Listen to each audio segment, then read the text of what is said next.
JDS ಮಧ್ಯೆ ನೈಸ್ಟೋಲ್ ಜಟಾಪಟಿ. H C Balakrishna ವಿರುದ್ಧ 500 ಕೋಟಿ ಲೂಟಿ ಆರೋಪ. ನನ್ನ ಕಾಲು ಹಿಡಿಯಲು ಬಂದಿದ್ದ ಅಂದ್ರು ಎಚ್ಡಿಕೆ.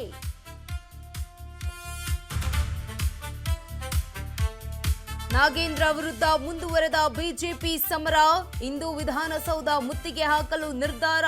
ಇದು ಗೂಂಡಾಗಿರಿ ಎಂದು ಸಿಎಂ ಡಿಕೆ ಕೌಂಟರ್.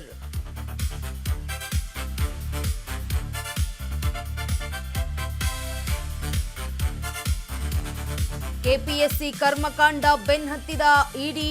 ಐಎಎಸ್ ಅಧಿಕಾರಿ ಜ್ಞಾನೇಂದ್ರ ಕುಮಾರ್ ಮನೆ ಮೇಲೆ ದಾಳಿ. ನಿವಾಸದಲ್ಲಿ ಯಾರೂ ಇಲ್ಲದಿದ್ರೂ ಇಂಚಿಂಚು ತಲಾಶ್.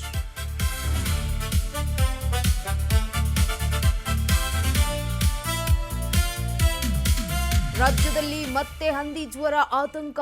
ಈ ವರ್ಷದಲ್ಲೇ ಬರೋಬ್ಬರಿ 4125 ಪ್ರಕರಣ. H1N1 ನಿಯಂತ್ರಣಕ್ಕೆ ಮಾರ್ಗಸೂಚಿ ರಿಲೀಸ್.